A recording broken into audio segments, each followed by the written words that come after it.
and welcome back to the grand finals, los grand finales, papi, of ESL Open Cup Americas number 242, potentially the final ESL Americas and ESL Open Cup of the year, of all time. Hard to say. The future of EPT is uncertain, but what is certain is we have a PvP finals. As spawning in the top right-hand corner of Post Youth, we have the Danish Protoss player, the Blue Protoss representing Storm Gaming. It is MaxPax. And spawning in the bottom left-hand corner, we have his opponent, we have the Red Protoss player. Oh, he took down Beyond, he took down Trap to make it this far. Can he take down his opponent, a beast of a player? It is NightMare. And if you're in the chat, predictions are now open. Place your bets to predict yourself for who you think will claim this series. Will go the way of MaxPax or the way of NightMare. MaxPax is the heavy favorite. He is one of the best Protoss players in the world. NightMare, likewise, also one of the best, but is still a bit of a level below MaxPax. We'll see if he can bounce back. We'll see if he can punch up against the Danish Prince. We shall see.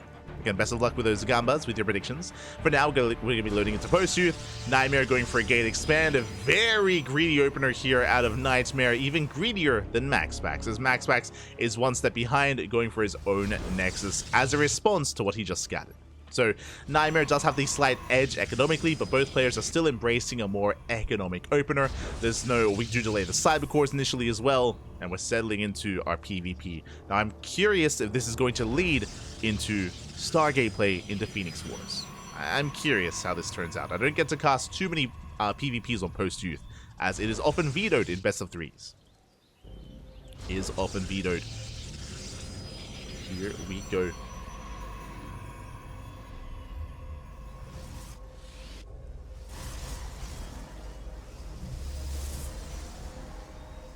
So someone in the chat saying the only way to see MaxPax play offline is there's a Premier tournament in Denmark. I don't think he would go to, even if there was an event, a big Premier event in MaxPax's house, I don't think he would go to it.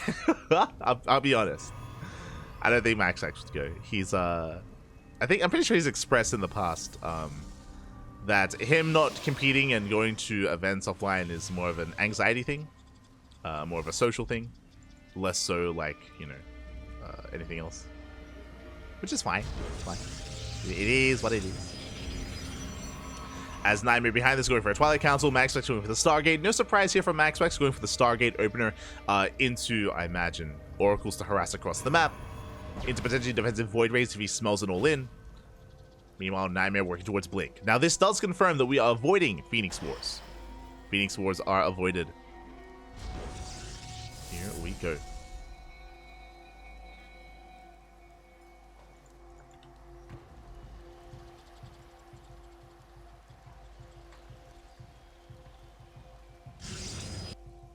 As MaxPax is going to be checking and scouting the left-hand side and making sure there are no proxies, no pylons. I mean, Post Youth has quite a lot of these locations that you can take advantage of, but MaxPax just making sure that there's nothing amiss, there's nothing off about NightMare.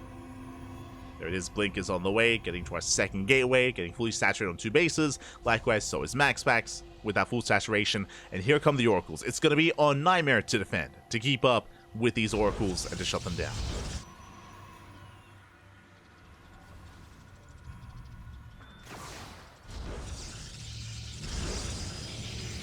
See MaxPax diving towards the main.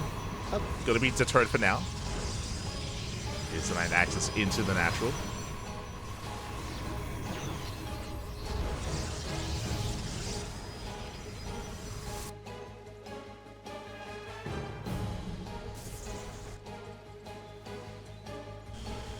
As MaxPax poking in, gets a second oracle. Does find some damage here in the main. Not bad. 3 probe kills and will escape as well. Not bad.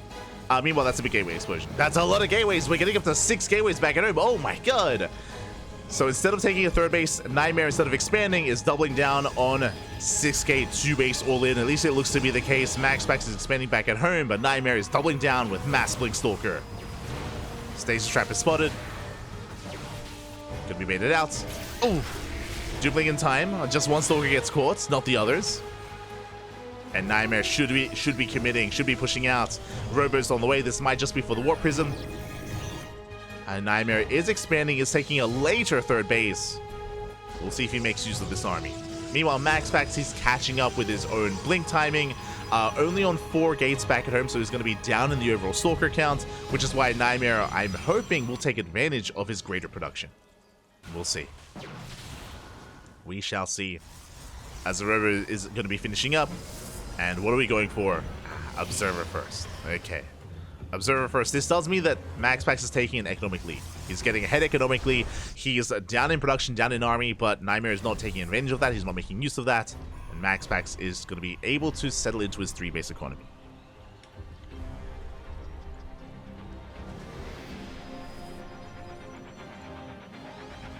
He's settling into his economy. Meanwhile, there is a prism, so it was Observer first into the Warp Prism. And NightMare should be committing. Looking at the units tab, NightMare has a Stalker lead. He's up 4 Stalkers. But pushing into shield batteries and into overcharge is not an easy thing to do. Here we go, NightMare is moving out.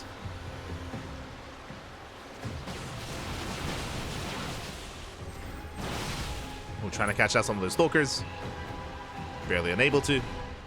MaxPax has the high ground. The Observer does help out though. NightMare going for the dive, catching out some Stalkers. They're forcing a fight out of range of the shield batteries. MaxPax does pull away. And again, we can warp in 6 Stalkers at a time. NightMare rotating around. The Prism! No! The Prism gets sniped. Massive pick off. No more reinforcements. Without reinforcements, I don't think NightMare has enough. He has the better concave, but there's the overcharge. And MaxPax trying to hold on. The overcharge putting in a lot of work. And MaxPax is holding. Forces back the army. Second robo's on the way from MaxPax even. First robo even. Yeah, first one. And NightMare has nothing else. He's rallying across the map. He has no economy at the third. He has 3 probes mining. NightMare is 2-base all in. And losing that War Prism was huge. And you know what? MaxPax, now he has an even production. He's on 6 gates. He threw down extra gateways. They're finishing up. Immortal's on the way. The longer this goes on, the better it is for MaxPax. NightMare trying to punish this. But NightMare has missed his window. He's missed his opportunity. Oracle picks off what little there was at the third. And we're diving into the main. NightMare is going to catch a pylon. The boys are being pulled. MaxPax can afford to lose some workers. So a nice probe pull from MaxPax. 4 probes go down. Gold base on the way. We don't even need the gold. But MaxPax is getting further ahead.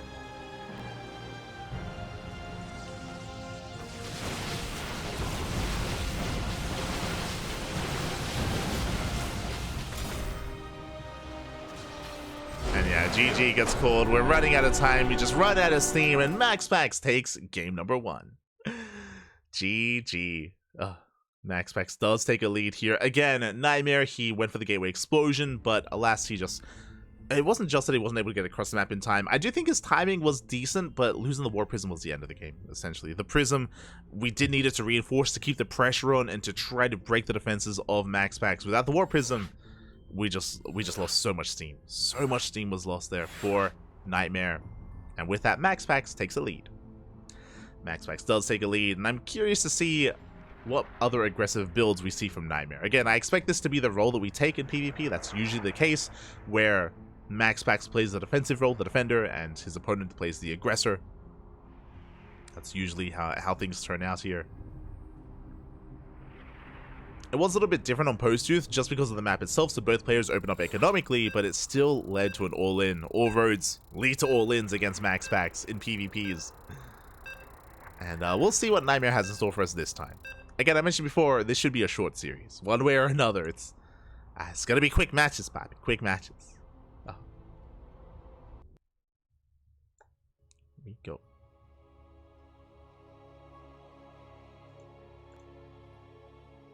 Here we go.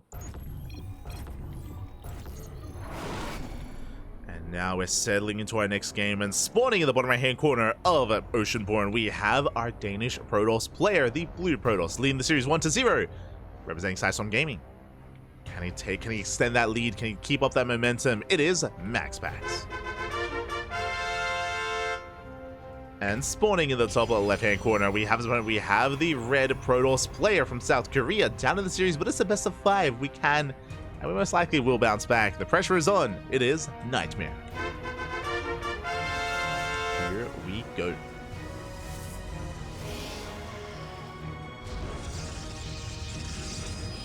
We go. This NightMare is going to be settling down. We do have our gate expand from MaxPax. Gateways on the low ground. Again, MaxPax is going for a more economic opener, going for the gate expand. Or I should say, gate cyber into Stargate into expansion. And it's on NightMare to try to punish the greed of MaxPax. Here we go. So NightMare is opening up 2 gates. 2 gate opener at NightMare. We'll scatter across the map. We'll confirm what's going on. I mean, it's kind of obvious. I mean, MaxPax does this every single PvP. Very consistent in how he does approach things. And the probe is skirting around the map on the right-hand side. Interesting. I'm curious. Fake proxy pylon. Okay, so I assumed that NightMare would be aggressive and go for a 1-base all in this game, but based on this pylon location, it looks like NightMare might just go for an expansion and try to catch up economically instead.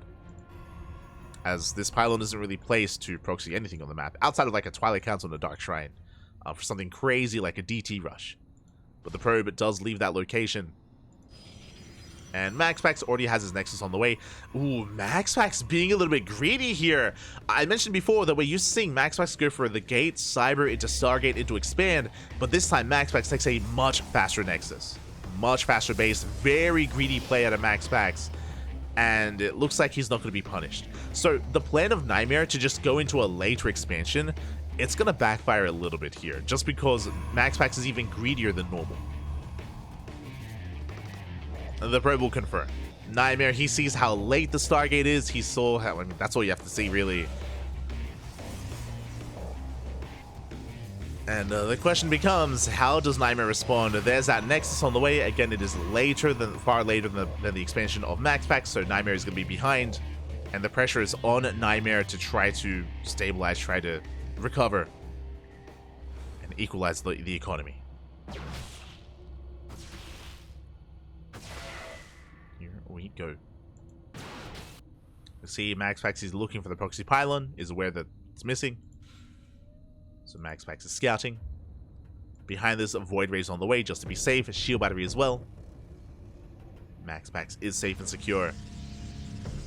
Going for a Forge behind this. Going to take an upgrade lead as well. Again, in these PvPs, MaxPax just does such a great job at just dictating the pace of the game. And forcing his opponent to respond and to react to him instead. Second pylon just to be safe. Did we cancel the Void Ray? We did. Okay, nice moves. The Void Ray was cancelled. Once MaxPax realized that there was no all-in, it cancels the Void Ray, doesn't need it, going for the Oracle instead, harassing across the map. NightMare is getting in position. I don't know if you noticed, that was a second Twilight Council. NightMare slipping up a little bit here. Not like this. I was doing a double take myself.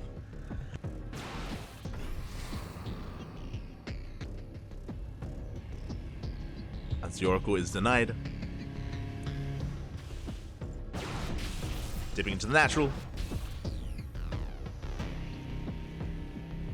And NightMare will defend. Will deflect the Oracles, at least initially. But MaxPax is playing catch-up. He's, getting into his own Blink timing. Blink is on the way. Gateway Explosion as well. It looks like, did we cancel the Forge? Yes, MaxPax did actually cancel the Forge, so he didn't rush into +1. A little bit safer this time from MaxPax. Not being as greedy as we otherwise thought he would. So MaxPax is catching up in terms of those upgrades.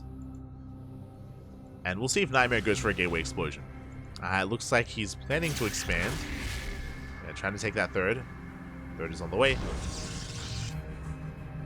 So NightMare is going to try to macro out of this. But again, NightMare is currently behind.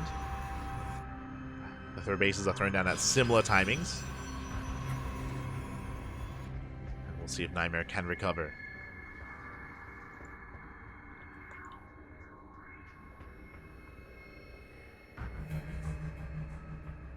As MaxPax is just making sure that there are no proxy pylons, making sure he's safe and secure. Blink about to finish up. Forge is now on the way for +1. And now MaxPax has gained map control. He can be a little bit more assertive. Pushing out to try and punish the third base of NightMare. See if NightMare can keep up.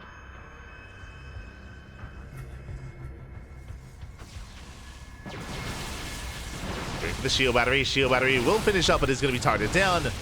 No overcharging. This third base is that much more vulnerable. Yeah, MaxPax just overwhelming the army here of NightMare. Trying to reinforce, does rotate back over, which will expose the main. Yeah, that's the plan of MaxPax. Oracle into the natural, Oracle into the main base.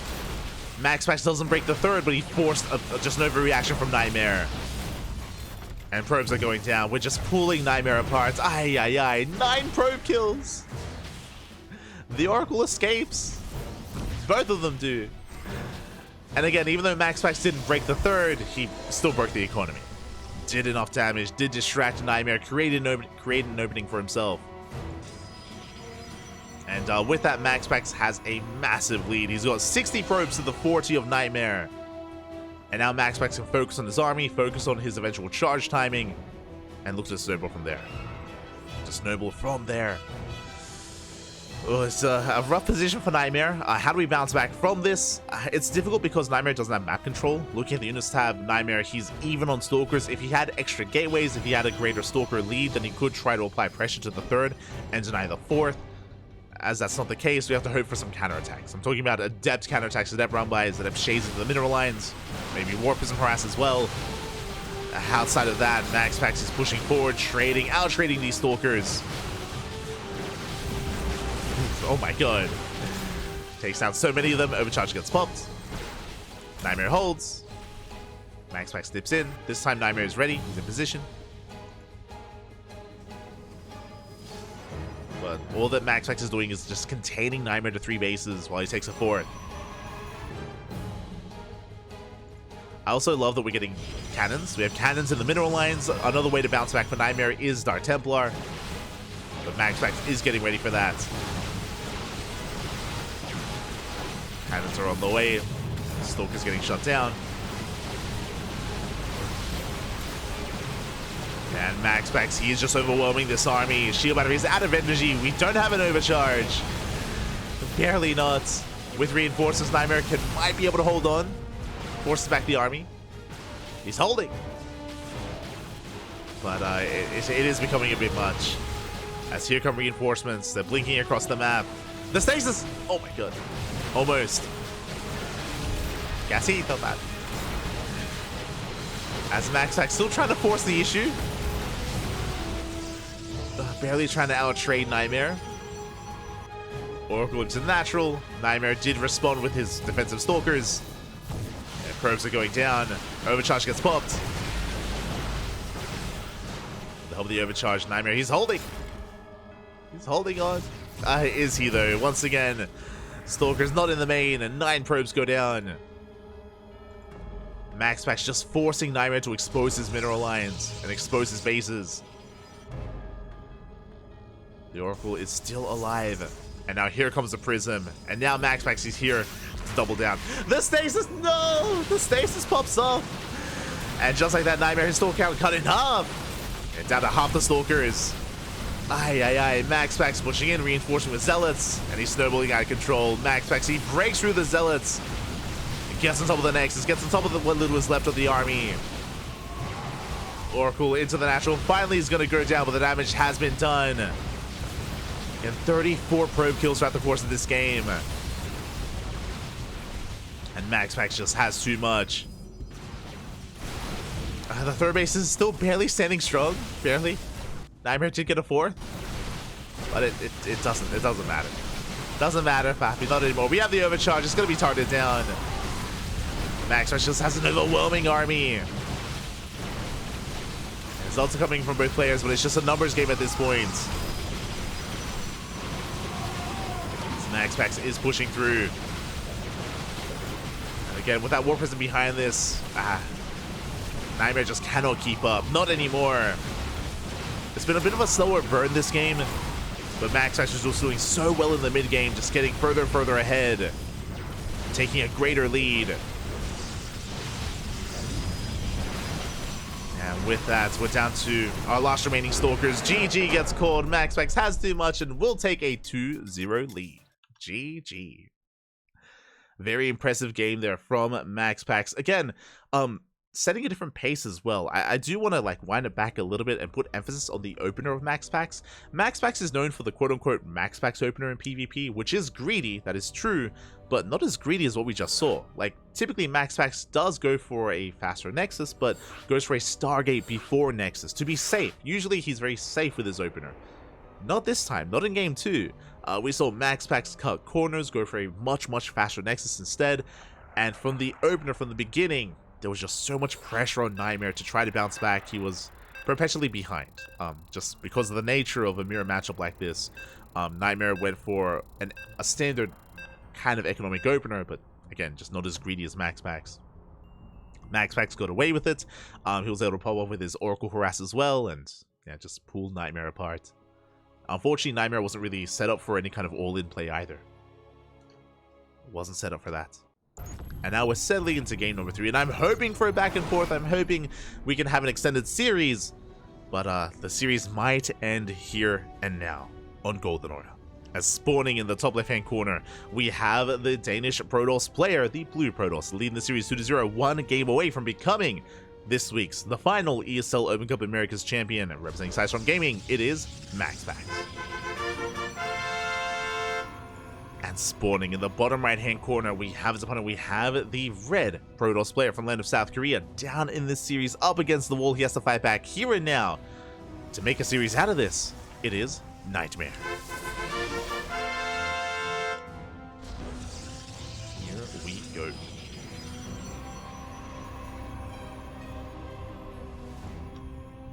Go.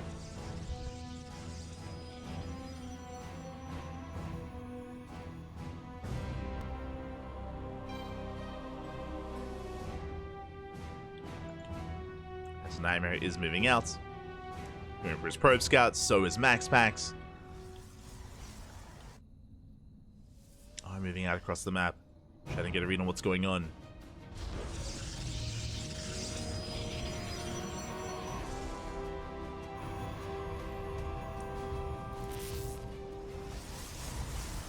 And we'll see what kind of direction we go in this time. A pylon has been placed, so we're not going for a proxy. No proxy pylon from NightMare or from MaxPax. Both pylons are where they should be. Have been placed.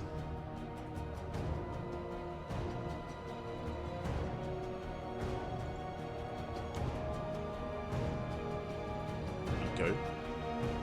Are going to be able to keep up. And we might see a more economic opener here out of NightMare. I mean, MaxPax is going for what he does best. Gate into Cybercore, into a Stargate, into an expansion. I say that. Yeah, there we go. Stargate has been placed. This is what we expect to see. This is the MaxPax opener. Cybercore into Stargate, then the expansion. Again, this is not what MaxPax did in the last game, which did catch NightMare off guard. But this time, it's more of what we're used to. Likewise, NightMare copying, mirroring his opponent. Gate, Cyber, Stargate. Okay. Ooh, because of this, Phoenix Wars. Oh boy. NightMare did not, MaxPax did not confirm the Stargate of NightMare. NightMare did spot the Stargate of his opponent, so NightMare should be going Phoenix. If MaxPax was aware, we should be seeing a Phoenix as well, but because MaxPax didn't scout, he might go for the Oracle. Ah, Phoenix, okay. Never mind. Because he saw the singular gate opener, it is going to be Phoenix here from MaxPax, so the Phoenix Wars have begun. Oh boy, strap yourselves in. I know that Phoenix Wars are a little bit contentious amongst the people, amongst the viewer base. Like, some people enjoy it, others don't. But Phoenix Wars are here. Adept shades in, Adept confirms a Phoenix on the way. And we have begun, and we should not stop Phoenix production. We're locked in at this point. Basically, in PvP, once you start making Phoenixes, if you ever stop, you lose. You just die. You just be overwhelmed, you lose control of the air, lose control of the ground, and everything snowballs out of control. So that's why kind of once we start down this road, we have to commit. Second Stargate. You can see MaxPax already embracing mass Phoenix production. And NightMare is a little bit late with his own second Stargate. Has yet to embrace it himself. Phoenix Wars are a little bit more of a rarity. Oh, this is a bold move. NightMare is going for a Twilight Council. This tells us that NightMare is trying to get out of Phoenixes. And it's not easy. You know, once you enter the Phoenix Wars, you can't just leave. It doesn't work that way. So, bold move out of NightMare. He's basically trying to hard switch into Blink Stalkers and trying to bait out too many Phoenixes. But we'll see how that turns out. It's difficult to get away with this. Not impossible, just difficult. If MaxPax realizes what's going on, then he can move out across the map. He can hunt down the Phoenixes of NightMare and just wreak havoc in the economy. He can just absolutely wreak havoc. Then he can throw down a rowboat, get into immortal production. Until then, MaxPax just fanning out his units. He's trying to hunt down the Phoenixes of his opponents. MaxPax taking a defensive stance.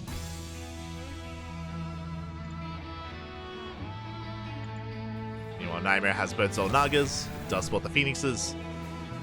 Blink has begun. And can NightMare successfully get into Blink Stalkers? As MaxPax has 6 Phoenixes, double the Phoenix count. He's pushing. He's moving out with his army. Again, MaxPax is in the dark, doesn't really know what's going on. Catches a probe. Army responds. Waiting for an extra wave of reinforcements. Now up to 8 Phoenixes. Now we do have an overcharge. Very important. Overcharge is available. We ignore the army. We confirm the blink. And we go for the mineral line. And probes are going down. Not just probes, stalkers as well. Blink is not ready. And this is why it's difficult to get out of the Phoenix Wars. Because if you try, you die. Stalkers are falling left and right. 8 probe kills. So you can see that NightMare is going to try to harass across the map with his own Phoenixes. But NightMare is losing everything. Losing every single stalker. Or at least should be if we have another lift. Yeah, there we go. We have another lift. Back at home, MaxPax defends. And there just isn't much left for NightMare. We can camp the production. We can get those other Phoenixes as well. Of the overcharge. Overcharge gets popped. MaxPax pushing in once again. Chasing NightMare down. Gets both Phoenixes, lifts up every single Stalker, and again, we just camp the production. We just lift every single Stalker possible. They're not going to get up and running. And MaxPax, he's looking to claim the series here. I mean, what else can we do? We can't do anything, Papi. Whenever we warp in, we just lift. That's why when you're locked in, you can't get out, Papi. You cannot escape the Phoenix Wars. You can't. NightMare, he tried. He tried to escape it. You can't do it. Smurge. This is what happens when you try. As yeah, NightMare blinks in. Once again, we just lift every single Stalker. Do you lift, Bappy? MaxPax does. He lifts all day, every day. He's swole. He's jacked. The overcharge doesn't even do anything. The overcharge just is not enough. There's just too much burst damage from the Phoenixes. And what's important as well is that MaxPax is not wasting on them. I was going to say he's not really going for the mineral line. He's preserving his lifts to go for the Stalkers. You can see NightMare, he's trying to hide Stalkers, trying to bank up a critical mass. Attempting to back up Stalkers up to 5. Not bad. Back at home, Immortal production has begun. This is what we spoke about. Once MaxPax realizes what's going on, he can start Immortals. Meanwhile, the Stalkers are building up.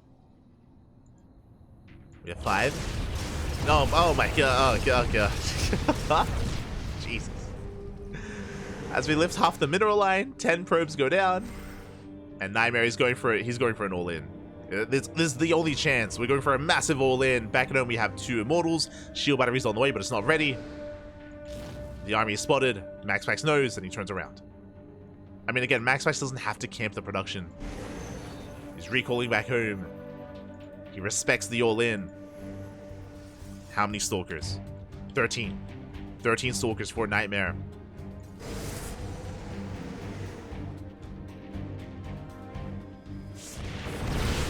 Does have on the Immortals. We have the Overcharge. The Overcharge gets popped. The Immortals, they do not die. They are immortal.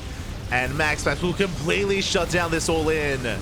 GG gets called, and MaxPax will take the series 3-0, becoming this week's ESL Open Cup Americas champion. GG.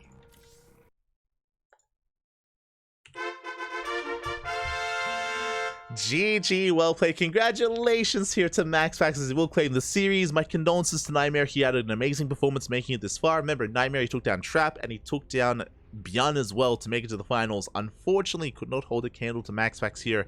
Did try some different builds, did try some different approaches, but alas, unfortunately, we saw that MaxPax was able to shut him down.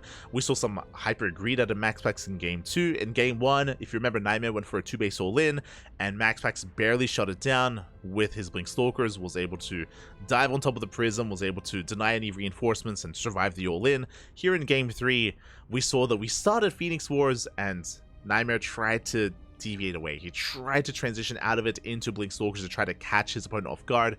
That works if MaxPax was passive. If MaxPax was being more passive and being more defensive, then NightMare could have gotten away with it. Unfortunately, as we saw, MaxPax with 8 Phoenixes committed. He committed to the dive. He was able to get a full scout of what was going on, able to confirm, and able to punish NightMare. Again, if MaxPax was more defensive and maybe was a little bit more tentative, then it would have worked. But as we saw, MaxPax had no fear. Does punish. GG, well played. Congratulations to MaxPax as he claims another win, and yeah, again, it was no shame in going all the way to the finals for NightMare. No shame at all. Very well done, very well played. And with that, that concludes our broadcast for the day. We don't have another cast tomorrow. Later in the evening. Don't have another cast. Just the one ESL Americas today. So that means we have time to ladder a little bit. Before we talk about the ladder, though, if you're out there, if you want to help support the CranKy Ducklings, if you want to help support StarCraft, follow the CranKy Ducklings. You know, we go live on a daily basis. I mentioned before that September is going to be a little bit different for us. For the first time in a long time, we won't have daily casts, which is a little bit concerning. But we have other things planned. We have other events planned, so tune in to our Twitter, Facebook, Instagram, YouTube, and Discord. Tune in to all things CranKy Ducklings. You'll be notified when we go live, and our future announcements as well. So again, get excited for what is to come for the CranKy Ducklings. We do have some things planned. We'll do our best, of course, and we're committed to StarCraft. When it comes to other RTSs, I actually have not really played Stormgate yet, for various reasons, but I'm more than happy to try it. More than happy to indulge myself in some of these other RTSs, you know, Stormgate, Battle Aces, Zero Space, Immortal Gates of Pyre. There's a lot of RTSs on the way, and I'm more than happy to try them out. But you know what I am most anxious about is am I gonna fall in love with any of these RTSs as much as I have with StarCraft? That's what I'm a little bit concerned by. I want to like these other RTSs, and hopefully I do, but for now, StarCraft is where we focus our attention on. It is our main priority, always here on the CranKy Ducklings. If we do end up enjoying some other RTSs or some other esports, then we will branch out, of course. We'll try our best to branch out, but that's what it's gonna depend upon as well. Is what it's gonna depend upon. I mean, a lot of the other casters have already, you know, jumped headfirst into it, right? Like Pig and Tasteless and Artosis and all these other guys have all been embracing it. We've yet to do so, but yeah, I'm sure we'll get around to it eventually. Eventually.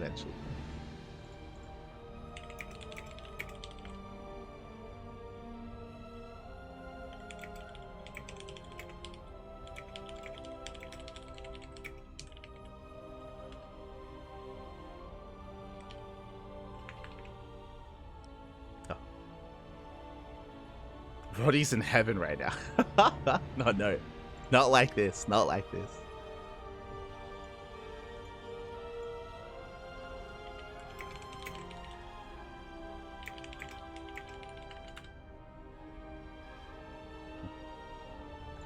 But yeah, just you know, keep an eye out on our social medias for any future announcements. Otherwise, we're done. We're done here for the day. I'm gonna go quickly get something to eat. I'm gonna go quickly get some water as well. And once we wrap up, I'm gonna be heading over to my personal channel. Gonna be laddering for a couple of hours, maybe 3-4 hours, 4 hours at the most, maybe. We'll see what happens. So yeah, stay tuned. Stay tuned for that. It's going to be giving us a raid over on light_VIP. Otherwise, thank you for watching. Thank you for tuning in. When it comes to the next cast on the CranKy Ducklings, tomorrow we are going to be covering Code for Giants Cup. Code for Giants Cup is going to be broadcasted here tomorrow at around the same time as ESL Americas. If you're curious, what the hell is Code for Giants Cup? It is a Brazilian-only StarCraft 2 tournament. Only Brazilian players, so players like Eric, Master as well, Inexorable, Yan, and many others. So if you're interested in some Latin American or Brazilian StarCraft, we got you covered tomorrow with Code for Giants Cup. When it comes to the rest of our schedule, this weekend is WTL. World Team League is this weekend, so a very, very intense weekend of StarCraft. It's not just World Team League, also House Galactic Battle. It's a lot of StarCraft. House Galactic Battle, that's going to be like a 12-hour cast. The WTL, there's going to be like at least 6-hour casts as well each day. So a very busy weekend. Friday, Saturday, and Sunday is jammed-packed, full of StarCraft. There's a lot to come this weekend. So get excited and tune in. It's going to be a great time. Otherwise, thank you for watching. Thank you for the support. We'll see you guys next time. Thank you so much for the follows and for the subs that we got earlier as well. Do appreciate it. If you want to help support the CranKy Ducklings, you can do so via Patreon. Our Patreon is set up to grow and fund our tournaments. We do host events on a weekly and monthly basis. And if we get more support on Patreon, then we can grow to make them even more consistent and even more grander as well when it comes to the prize pool. So if you want to help support StarCraft, Patreon is there if you're interested. Otherwise, thank you for watching. Thank you for the support. We're going to be heading off, and I'm going to be going live on my personal channel. I'll see you there. I'll see you then. I'm going to be ready to smudge. Oh no. It's going to be awful. I'll see you soon.